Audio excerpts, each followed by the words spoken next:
شهد إقليم وزان مؤخرا حالة طارئة بسبب الأمطار الغزيرة التي أدت إلى فيضانات محلية، حيث حاصرت المياه أسرة مكونة من عدة أفراد في إحدى القرى التابعة للإقليم.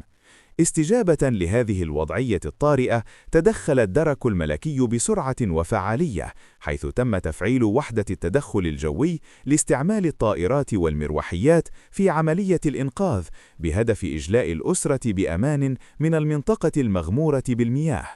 وقد أسفرت العملية عن نجاح كبير في إنقاذ جميع أفراد الأسرة دون تسجيل أي خسائر بشرية، وذلك بفضل تنسيق السلطات المحلية والفرق المختصة في الطوارئ.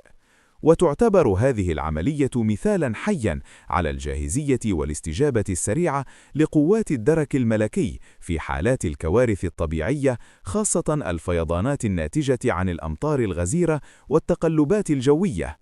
كما تبرز أهمية استخدام الوسائل الجوية في الوصول إلى المناطق المعزولة أو التي يصعب الوصول إليها بالطرق العادية لضمان سلامة المواطنين وحماية الأرواح.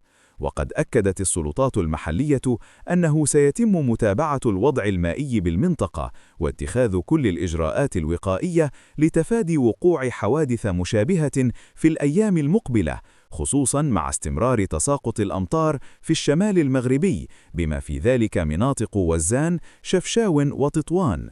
يذكر أن التدخل الجوي الأخير يسلط الضوء على القدرة الكبيرة للدرك الملكي المغربي في حماية المواطنين والتصدي لحالات الطوارئ الطبيعية، ويعكس حرص المملكة على ضمان سلامة السكان في مواجهة التحديات المناخية.